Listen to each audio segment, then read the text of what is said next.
बिस्मिल्लाहिर्रहमानिर्रहीम, अस्सलाम वालेकुम, वेलकम टू माय चैनल। आज की जो मेरी वीडियो है वो एजुकेटर जॉब्स के हवाले से है। तो एजुकेटर जॉब्स के हवाले से आप लोगों ने एक वीडियो देखी होगी, एक अनाउंसमेंट हुई है। मरीम नवाज़ साहिबा ने, सीएम साहिबा ने एक अनाउंसमेंट की है कि 30,000 एजुकेटर्स की भर्ती हम करने जा रहे हैं। और इसमें ये अब पूछा जा रहा है ज़्यादातर कि ये जो भर्ती होगी क्या ये एसटीआई बेस पे होगी या रेगुलर बेस पे होगी, क्योंकि एसटीआई बेस पे आप लोगों को पता है कि भर्ती अभी पिछले महीने भी हुई है 12,500। इसके अलावा अब स्कूलों को भी प्राइवेट किया जा रहा है, तो इस हवाले से ये पूछा जा रहा है कि एक तरफ स्कूलों को प्राइवेट किया जा रहा है तो दूसरी तरफ ये रेगुलर भर्ती किस तरह से होगी। तो इन तमाम बातों की तफसील हम आपको इस वीडियो में बताएंगे। इसके अलावा इन जॉब्स के हवाले से कि इनकी क्वालिफ़िकेशन क्या होगी, इनका टेस्ट सिलेबस क्या होगा और ये भर्ती जो होगी वो किस टेस्टिंग एजेंसी के थ्रू होगी। इन तमाम बातों की तफसील हम आपको इस वीडियो में बताएंगे। तो सबसे पहले मैं आपको बता दूं कि ये जो भर्ती होगी ये एसटीआईज़ की नहीं होगी, ये रेगुलर जॉब्स होंगी, ठीक है। क्योंकि एसटीआईज़ के हवाले से आप लोगों को पता है कि ये आर्जी भर्ती होती है, जबकि जो मरीम नवाज़ साहिबा ने कहा है कि हम 30,000 की भर्ती करने जा रहे हैं, जो कि पंजाब में स्टॉप हो गई थी पिछले कई सालों से। तो रेगुलर जॉब्स आप लोगों को पता है कि रेगुलर जॉब्स, एजुकेटर जॉब्स जो काफ़ी अरसे से, शायद 2017 या 18 में आखिरी दफ़ा आई थी, उसके बाद कोई एजुकेटर जॉब नहीं आई, ठीक है। तो 7-8 सालों के बाद ये जो है जॉब्स आनी है और 30,000 जॉब्स ये जो हैं अनाउंस होनी है, ठीक है। अच्छा, अब ये किस तरह से आएंगी, क्योंकि स्कूल तो ज़्यादातर प्राइवेट हो रहे हैं, तो ये जो भर्ती होगी वो किस तरह से आएगी। तो इसका ये तरीक़ाकार होगा कि काफ़ी ज़्यादा स्कूल जो हैं वो अपग्रेड हो चुके हैं। तकरीबन 2000 स्कूल हैं जो अपग्रेड हो चुके हैं। अपग्रेड से मुराद है कि जो से ये मुराद है कि कुछ प्राइमरी स्कूल थे तो वो जो हैं सेकेंडरी लेवल तक चले गए हैं, इसी तरह सेकेंडरी स्कूल थे वो हाई स्कूल लेवल तक चले गए हैं, और जो हाई स्कूल थे वो हाई सेकेंडरी स्कूल तक चले गए हैं। मतलब कि इनमें जो है अपग्रेडेशन हुई है।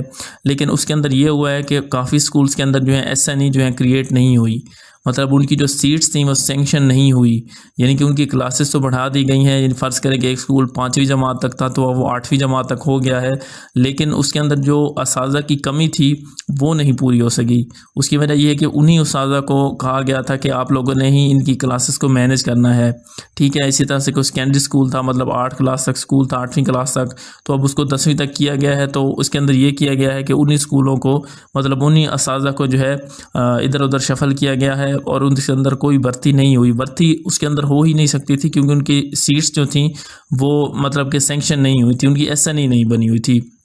तो ऐसा नहीं बनती है, पहले मतलब एक पोस्ट क्रिएट होती है कि इस स्कूल के अंदर फ़लाँ पोस्ट है, ठीक है। जब पोस्ट क्रिएट हो जाएगी तो उसके बाद उस पोस्ट पे भर्ती भी हो सकती है या किसी दूसरे स्कूल से उस स्कूल में ट्रांसफ़र भी हो सकता है। इसके अलावा जो होगी, मतलब कि एक स्कूल के अंदर नंबर ऑफ़ वैकेंसीज़ ही 5 हैं, तो वहाँ पे 5 टीचर ही पढ़ा सकते हैं, 5 से ज़्यादा नहीं पढ़ा सकते, चाहे उसके अंदर आप 8 क्लासें ही क्यों ना पढ़ा रहे हो। तो इसमें अब ये है कि पहले इनकी एसएनई के हवाले से इनकी जो है अपग्रेडेशन जिन स्कूल्स की हो चुकी है उनकी एसएनई बनेगी, और उसके बाद उन स्कूल में जो है असातिज़ा को तैनात किया जाएगा। एक उसका ये सिनेरियो है। दूसरा सिनेरियो ये है कि कुछ स्कूल्स के अंदर जो है वेकेंट सीट्स काफ़ी ज़्यादा हैं, जिसके अंदर सेकेंडरी स्कूल भी हैं, हाई स्कूल में, तो उनके अंदर वेकेंट सीट्स काफ़ी ज़्यादा हैं, अभी भी ज़्यादा हैं, तो उसमें भी भर्ती की जाएगी, ठीक है।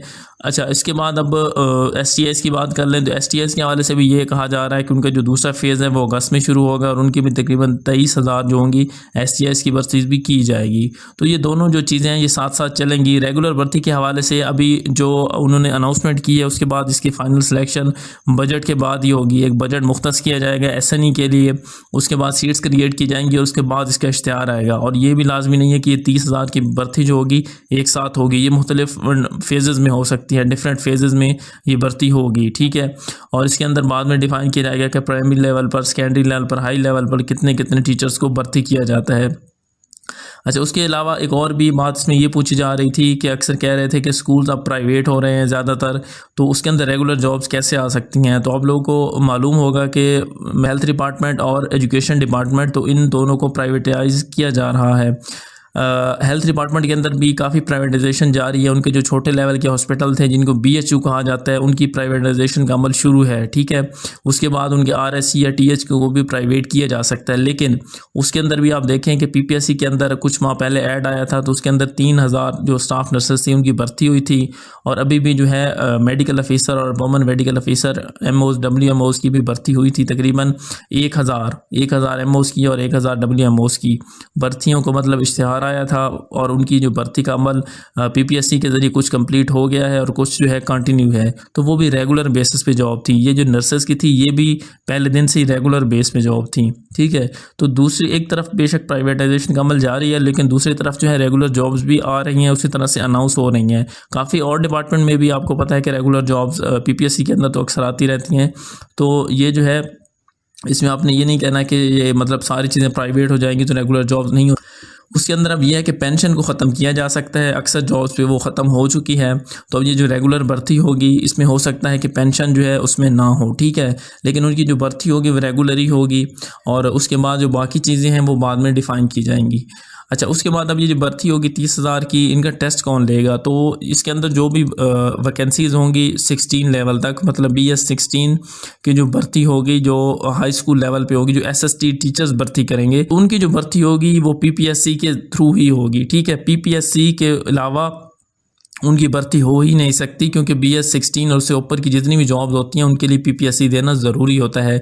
अभी भी AEOs और SSTs का आप लोगों को पता होगा कि केसेस चल रहे हैं, जो 2016-17 में जिनकी भर्ती हुई थी उनको अभी तक परमानेंट नहीं किया गया। उसकी वजह यही है कि उनको मतलब कहा जा रहा है कि आप PPSC के थ्रू आएँ, आप PPSC का दोबारा से टेस्ट दें, लेकिन वो जो है आपको पता है कि कई दफ़ा वो स्ट्राइक भी कर चुके हैं कि वो टेस्ट नहीं देना चाहते, क्योंकि इतना टाइम गुजर चुका है और उनकी भर्ती भी NTS के थ्रू हुई थी। तो मतलब BS 16 वाले जो हैं उनकी भर्ती PPSC के थ्रू ही होगी, उनका टेस्ट इंटरव्यू PPSC ही लेगा, ये बात कंफर्म है। अब जो दूसरे लेवल की जॉब होंगी, मतलब कि जैसे कि प्राइमरी स्कूल टीचर की, सेकेंडरी स्कूल टीचर की, 14वें और 15 स्केल की, तो उसकी भर्ती अब NTS, UTS या किसी भी टेस्टिंग एजेंसी से ली जा सकती है। तो उसके अंदर ये लाजमी नहीं है कि उसका टेस्ट PPSC ही लेगा, वो गवर्नमेंट की मर्ज़ी है, वो कोई भी मतलब टेस्टिंग एजेंसी जो उसको बेहतर लगेगी वो हायर करके उनकी सिलेक्शन भी हो जाएगी और उसके बाद उनको परमानेंट भी कर दिया जाएगा 3 या 5 साल के बाद, ठीक है। लेकिन BS 16 वाले के लिए जो लाजमी है कि उनकी जो भर्ती होगी वो PPSC के थ्रू ही होगी। और सिलेबस के हवाले से भी ये है कि इनका जो मोस्टली सिलेबस पिछली जो एडवर्टाइजमेंट में था उसके अंदर ऐसा होता है कि इनका जो 50% होता है ये सब्जेक्ट से रिलेटेड होता है और 50% जो होता है दूसरी चीज़ें, जैसे कि जनरल नॉलेज, करंट अफेयर्स, पाक स्टडीज़ और सोशल स्टडीज़, इस तरह की चीज़ें होती हैं। उसके अंदर ये सारी चीज़ें शामिल होती हैं। और इसके अलावा ज़्यादातर जो पोस्ट होती हैं, मतलब जैसे कि PPSC के थ्रू मैंने BS 16 की बताई या 15 की होगी, उसमें ये होगा। बाकी प्राइमरी लेवल तक के लिए जो होता है वो उसमें मोस्टली यही होता है कि ज़्यादातर जनरल नॉलेज ये और मतलब करंट अफेयर्स, पाक स्टडी, इस तरह से के सवाल ही पूछे जाते हैं। तो इसके लिए बेस्ट तरीका यही होता है तैयारी का कि आप 6ठी जमात से लेकर 10वीं जमात तक की जितनी टेक्स्ट बुक हैं आप उनको रीड करें, उनकी जो साइंस, इंग्लिश, उर्दू, इस तरह की जो होंगी बुक्स उनको रीड करें, तो इंशाल्लाह आपकी तैयारी अच्छी हो जाएगी। तो इंशाल्लाह जब ये ऐड आएगा और इसकी बाकी जो चीज़ें होंगी वो इंशाल्लाह मैं आप लोगों से शेयर भी करूँगा। और इस हवाले से मेरे चैनल पे आप वीडियोस भी देख सकते हैं। आप किसी भी जॉब की तैयारी कर रहे हैं, आपको किसी भी जॉब की मालूमात चाहिए, उनकी सैलरी के हवाले से, उनके काम के हवाले से, या पास पेपर चाहिए, तो मेरे चैनल को एक दफ़ा ज़रूर विज़िट करें, आपको यहाँ पर हर इन्फॉर्मेशन मिलेगी। बाकी वीडियो आपको अच्छी लगी हो तो उसको लाइक कीजिएगा, चैनल को सब्सक्राइब कीजिएगा। थैंक यू, अल्लाह हाफिज़।